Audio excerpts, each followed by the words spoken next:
بسم اللہ اولہ و آخرہ. جی تو اس کے بعد پھر حتیٰ اذا اتیا اہل قریۃ استطعما اہلھا فابوا ان یضیفوہما. تو وہ ایک جگہ پہنچے تو وہاں پر بستی والوں نے ان کو کھانا وانا دینے سے منع کر دیا. فوجد فیہا جدارا، وہاں پر ان کو ایک دیوار تھی گری ہوئی تھی. یرید ان ینقض فاقامہ. تو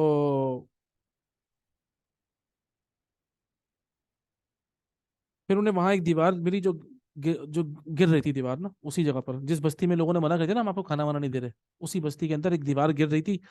تو حضرت موسیٰ حضرت خضر علیہ السلام نے اس دیوار کو کھڑا کر دیا. اب اس میں ٹائم لگا ہوگا، اس میں محنت لگی ہوگی، ظاہری بات ہے. آپ ایک دیوار گری ہوئی ہے، آپ اس کو اٹھا کے کھڑا کرو گے برحال. تو حضرت موسیٰ علیہ السلام نے کہا، ایک تو حضرت موسیٰ کو پتا تھا کہ ایک تو ہم لوگوں نے کھانا مانگا، انہیں کھانا بھی نہیں دیا ان لوگوں نے، اوپر سے ان کی دیوار گری تھی، حضرت خضر نے دیوار اچھی کر دی. عجیب سی بات ہے.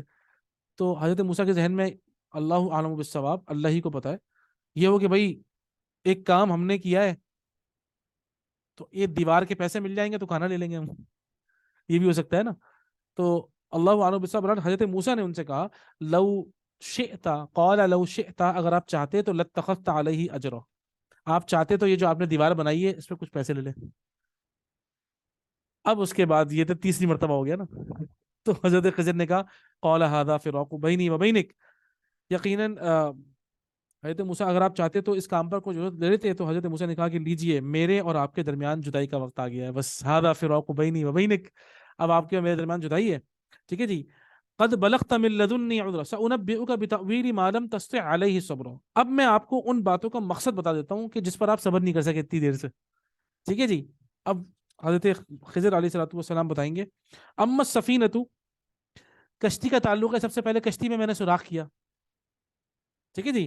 فکانت لمساکین یعملون فی البحر، میں نے آپ کو بتایا نا وہ بیچارے غریب لوگ تھے، 10 بھائی تھے، 5 اس میں سے اپاہج تھے، 5 تھے وہ یعملون فی البحر، وہ سمندر میں کام کرتے تھے، کرائے پہ دیتے تھے اپنی کشتی. فاردت ان اعیبها وکان وراءهم ملک. کیوں میں نے ایسے کیا؟ کیونکہ ان کے آگے ایک بادشاہ تھا جو ہر اچھی کشتی کو زبردستی چھین لیتا تھا. تو میں نے کیا کیا ہے، یاخذ کل سفینۃ غصبا، تو میں نے کیا ان اعیبها، میں نے کیا کیا، میں نے اس کے اندر ایک عیب لگا دیا. یعنی کہ وہ بےچارے ادھر ہی آگے جہاں پہ وہ جاتے تھے نا کشتی لے کر، مثال کے طور پر بھی ایک جگہ سے لوگوں کو بٹھایا کشتی میں اور دوسری جگہ لے کے چلے گئے کشتی میں.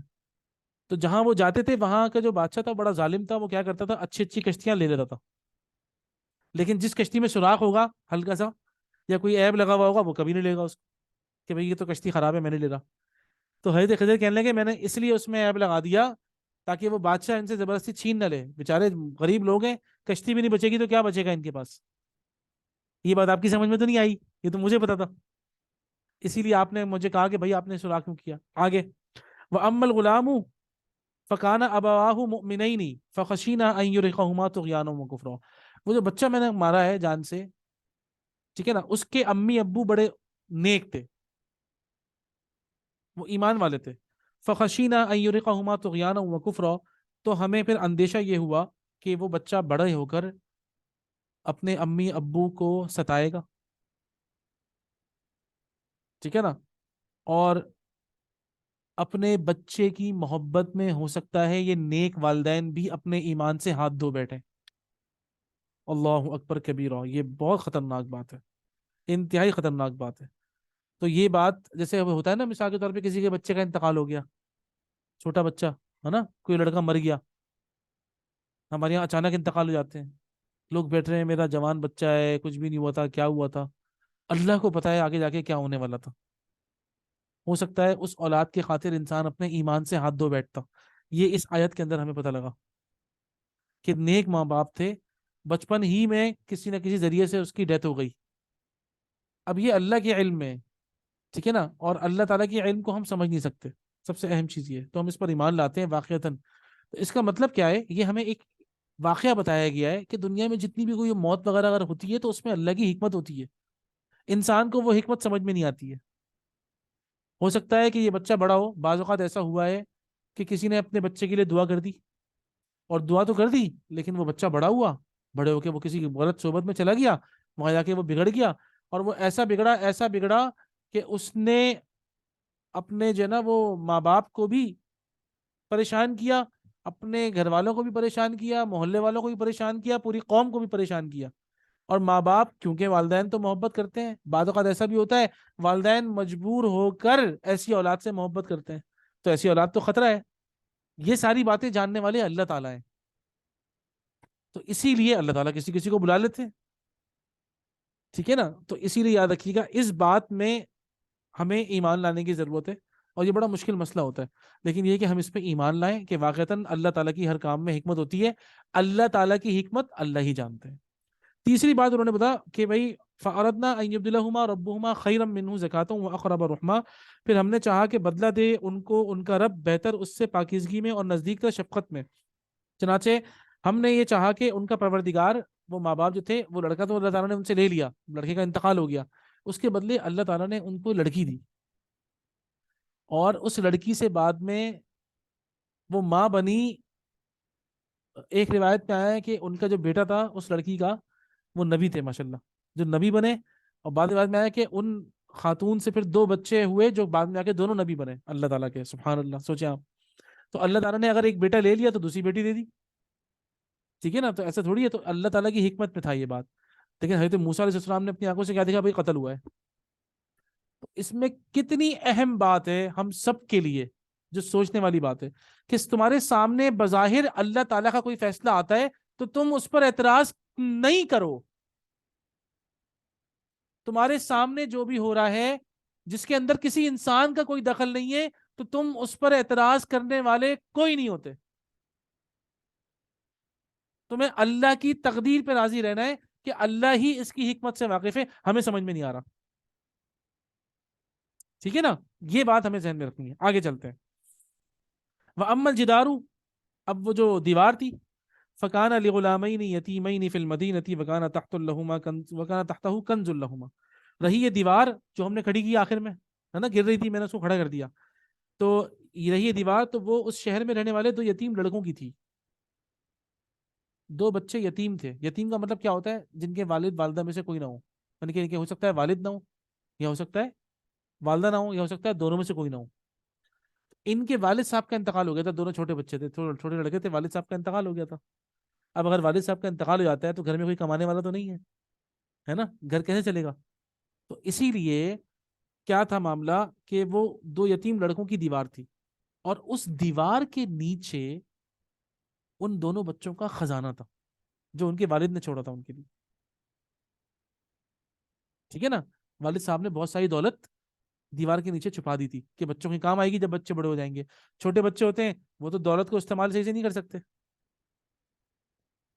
تو وہ کہنے لگے کہ ان کے جو ان کا ایک خزانہ گڑا ہوا تھا، اور ان دونوں کا باپ ایک نیک آدمی تھا. سب سے اہم بات یہ ہوتی ہے کہ اگر والد صاحب نیک ہوتے ہیں تو ان کے مرنے کے بعد بھی اولاد کو اللہ تعالیٰ نواز رہے ہوتے ہیں. سب سے اہم بات یہ. اگر ہم لوگ نیک ہوں گے تو ہمارے بعد جو ہماری اولاد آئے گی انشاءاللہ اللہ تعالیٰ اس کو فائدہ پہنچائیں گے. اگر ہمارے والدین نیک ہوں گے اس کا ہمیں بھی فائدہ پہنچے گا اور ہماری اولاد کو بھی فائدہ پہنچے گا. اگر میرے امی ابو نیک ہیں الحمدللہ تو کیا ہے، مجھے بھی فائدہ پہنچ رہا ہے اور میرے بچوں کو بھی فائدہ پہنچ رہا ہے. سبحان اللہ. تو یہ نیکی ضائع نہیں ہوتی مرنے کے بعد بھی انسان کی. اصل سبق اس کے اندر یہ ہے. ٹھیک ہے نا. تو یہ ہو گئی تینوں باتیں. تو اللہ تعالیٰ نے کیا کہا؟ اس لیے آپ کے پروردگار نے یہ چاہا کہ ان دونوں لڑکے جب اپنی جوانی کی عمر کو پہنچیں تو وہ اپنا خزانہ نکال لیں. دیوار کھڑی ہو گئی نا، سیف ہو گئی، مال بھی سیف ہو گیا، بچے تھوڑے سے بڑے ہوں گے، کھود کے نکال لیں گے تو ان کے کام آئے گا. تو والد صاحب کی نیکی اولاد کے کام آئے گی. تو نیک والدین انشاءاللہ ان کی نیکی اللہ تعالیٰ ضائع نہیں کرتے. والدین کی نیکی کبھی ضائع نہیں ہوتی. الحمدللہ اللہ تعالیٰ ہمیں نیک بنائے تو اس میں کیا ہوگا؟ انشاءاللہ ہماری بھی نیکی ضائع نہیں ہوگی. ٹھیک ہے جی. تو یہ سب کچھ اب وہ کیا انہوں نے کیا فرمایا کہ حضرت خضر نے فرمایا کہ یہ ساری باتیں آپ نے اپنی آنکھوں سے دیکھی ہیں، لیکن یہ سب چیزیں دنیا کے اندر نہیں معاملات ہیں. یہ سارے معاملات ہمیں حکم ملا ہوا ہے. ٹھیک ہے نا. رحمتاً وما فعلته عن امری، میں نے اپنی مرضی سے کوئی کام نہیں کیا. میں نے کشتی میں جو سوراخ کیا تھا وہ بھی اللہ تعالیٰ کی مرضی سے. میں نے اس بچے کو جو مارا وہ بھی اللہ کی مرضی سے. میں نے اسی طریقے سے جو دیوار کھڑی کی وہ بھی اللہ کی مرضی سے. یہ سارے میں اللہ تعالیٰ کے کہنے پہ کام کر رہا ہوں. آپ جس طریقے سے لوگوں کی اصلاح کرتے ہیں دنیا میں، اور آپ کا ایک کام ہے اللہ نے، آپ بھی اللہ تعالیٰ کے خلاف نہیں کرتے، تو میں بھی اللہ کے خلاف کوئی کام نہیں کر رہا. ہماری فیلڈ الگ الگ ہے. ٹھیک ہے نا. ذالک تأویل ما لم تستطع علیہ صبر، یہ ہے وہ تفصیل ان باتوں کی جن پر آپ صبر نہیں کر سکے۔ تو حاصل یہ ہوا کہ ایک تو انسان سب سے پہلے اس دور میں رہتے ہوئے فیلڈ کو پہچانے کہ میں کس فیلڈ میں ہوں، میں کس فیلڈ کی باتیں کر رہا ہوں۔ اللہ تعالیٰ نے ہر چیز کو الگ الگ فیلڈ میں رکھا ہے اللہ پاک نے نا۔ ایک فیلڈ ہے کسی چیز کی، ایک میتھمیٹکس ہے، ایک سائنس ہے، ایک قرآن ہے، ایک حدیث ہے۔ ہم ایسا نہیں کر سکتے کہ خدا نہ خواستہ ایک چیز کا انکار کر دیں اور ایک چیز کو مان کے بیٹھ جائیں، ٹھیک ہے نا۔ تو اور سب سے اہم چیز کیا ہے، ہر فیلڈ کے ایکسپرٹ الگ ہوتے ہیں۔ اس کے اندر ایک بہت بڑی دلیل یہ ہے کہ ہم ہر فیلڈ کے ایکسپرٹ سے بات کریں۔ ہم حدیث لے کے بیٹھے آتے ہیں بھائی یہ حدیث ضعیف ہے، انتہائی خطرناک چیز ہے۔ حدیث صحیح اور ضعیف ہونا یہ ہمیں کون بتائے گا؟ یہ شیخ الحدیث بتائے گا، کہ جس کا حدیث کے اندر دسترس ہے، جس کے پاس حدیث کا علم موجود ہے۔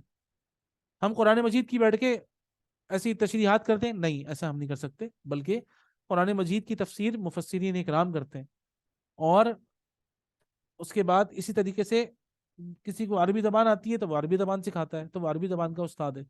تو اس کا مطلب یہ نہیں ہے کہ عربی زبان کے استاد سے ہم فقہ کے مسائل پوچھنا شروع کر دیں۔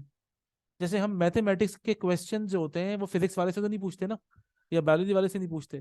تو فیلڈ کا تعین بہت ضروری ہے۔ یہی حضرت موسیٰ اور حضرت خضر علیہ الصلوۃ والسلام کے واقعے میں آپ دیکھیے یہ چیز اتنی گڑبڑ ہو گئی ہے آج کے دور میں کہ علم کا فتنہ بڑا خطرناک ہے۔ یہ اتنی گڑبڑ ہو گئی ہے، لوگوں کو پتہ ہی نہیں ہے کہ ہم کس کے پاس جائیں اور کس سے کیا سوال کریں۔ اللہ کے رسول صلی اللہ علیہ وسلم کی حدیث ہے نا کہ آخری زمانے میں علم اٹھا لیا جائے گا۔ جب علم اٹھا لیا جائے گا تو مطلب کیا ہے کہ فیلڈ کے ایکسپرٹس ختم ہو جائیں گے، خاص طور پہ علم وحی کے، علم وحی کے ایکسپرٹس تو ختم ہو رہے ہیں۔ جو قرآن میں حدیث میں ایکسپرٹ تھے، اللہ کا شکر ہے موجود ہیں ابھی بھی الحمدللہ، آہستہ آہستہ ختم ہو رہے ہیں۔ جب یہ ختم ہو جائیں گے تو لوگ کیا کریں گے؟ لوگ جاہل لوگوں کے پاس لے کے جائیں گے اپنے فتوے، جاہلوں کے پاس جائیں گے لوگ اور ان سے فتوے پوچھنا شروع کر دیں گے۔ تو وہ تو کیونکہ عالم ہوں گے نہیں، وہ تو اس فیلڈ کے ایکسپرٹ ہوں گے نہیں، تو وہ اپنی رائے سے باتیں کریں گے۔ میرا یہ خیال ہے، وہ یہ کہیں گے میرے خیال میں ایسا ہے۔ اور وہ اتنے کوئی چرب زبان ہوں گے، وہ اتنے کوئی زبردست اور اسپیکرز ہوں گے، ایسے موٹیویشنل اسپیکرز ہوں گے کہ ان کی زبان میں ایسی لذت ہوگی کہ لوگ ان کو ظاہر بات ہے ان کی بات مانیں گے، ان کے فالوورز ہوں گے۔ جب ان کے فالوورز ہوں گے تو وہ اپنی رائے کا اظہار کریں گے، لوگ ان کی رائے کے پیچھے چل پڑیں گے۔ تو حدیث میں آتا ہے فَأَضَلُّوا وَأُضِلُّوا، خود بھی غلط راستے پہ ہوں گے، دوسروں کو بھی غلط راستے پہ ڈال دیں گے کہ ہم تو ڈوبے ہیں صنم، تمہیں بھی لے کے ڈوبیں گے۔ یہ چیز کھل کر آ گئی ہے آج کے زمانے میں۔ اللہ تعالیٰ سے ہمیں اس سے پناہ مانگنی چاہیے، اور اس کی بڑی بڑی دعا بھی ہے۔ رسول اللہ فرماتے ہیں اللہم انی اعوذ بک من علم لا ينفع۔ دو دعائیں ہیں، ایک تو کیا ہے اللہم انی اسألک علما نافعا، اے اللہ تعالیٰ ہم آپ سے سوال کرتے ہیں اس علم کا جو کہ ہمارے لیے فائدہ مند ہو اور ہم صحیح لوگوں سے حاصل کریں، اور ایسے علم سے اللہ تعالیٰ ہمیں بچائے جو کہ ہمارے لیے فائدہ مند نہ ہو، ورنہ وہ ہمیں جو ہے نا نقصان پہنچائے گا۔ اور ہم ہر فیلڈ کے ایکسپرٹ سے جا کر وہ مسئلہ پوچھیں انشاءاللہ، الٹے سیدھے لوگوں سے جن کو کوئی علم نہیں ہو، جن کا کوئی استاد نہ ہو، ان سے اپنے آپ کو بچائیں تاکہ ہم بھی صحیح راستے پہ رہیں اور کوئی ہمیں گمراہ نہ کر سکے انشاءاللہ، ٹھیک ہے۔ اللہ تعالیٰ سے دعا ہے اللہ تعالیٰ ہمیں عمل کرنے کی توفیق عطا فرمائے، ان آیات کو اور اس قصے کو سمجھنے کی توفیق عطا فرمائے، اور اس کے اندر جو بہت زبردست چیزیں ہیں، ٹیچنگ اسٹریٹجیز وغیرہ ہیں، اس کو بھی سمجھنے کی توفیق عطا فرمائے انشاءاللہ۔ ہم اگلے ہفتے سے تو ذوالقرنین کا واقعہ پڑھیں گے، لیکن ہم حضرت قصہ موسیٰ اور خضر کو ہم بار بار ایک دو مرتبہ کبھی کبھی اپنے ڈسکشن میں لے کر آئیں گے، تاکہ ہمیں ان آداب کو سیکھنا بہت ضروری ہے کہ ایک تو علم کے لیے تکلیفیں اٹھانا، صبر اور مشقت کا معاملہ، ادب کا معاملہ، اور استاد جو کہے اس کے پیچھے استاد پر اعتماد کرنا، استاد کی بات ماننا، اس پر اعتماد کرنا، ٹھیک ہے نا۔ یہ ساری چیزیں ہمیں اس واقعے سے ملتی ہیں، اور فیلڈز کو پہچاننا کہ یہ ساری فیلڈز بھی یہ اللہ کی طرف سے ہیں، اللہ تعالیٰ نے یہ سارے ڈپارٹمنٹس ہیں جو اپنے تقسیم کیے ہیں اللہ پاک نے۔ اللہ سے دعا ہے اللہ تعالیٰ مجھے بھی اور آپ کو بھی، ہم سب کو عمل کرنے کی توفیق عطا فرمائے۔ سبحانک اللہم و بحمدک، نشہد ان لا الہ الا انت، نستغفرک و نتوب الیک۔ آئے دعا کر لیتے ہیں۔ الحمدللہ رب العالمین، اللہم صلی علی محمد وعلی آل محمد وبارک وسلم۔ ربنا تقبل منا انك انت السميع العليم وتب علينا انك انت التواب الرحيم واغفر لنا انك انت الغفور الرحيم واغفر لنا ولوالدينا ولجميع المسلمين الاحياء منهم والميتين برحمتك يا أكرم الأكرمين ويا أرحم الراحمين. سبحان ربك رب العزة عما يصفون وسلام على المرسلين والحمد لله رب العالمين.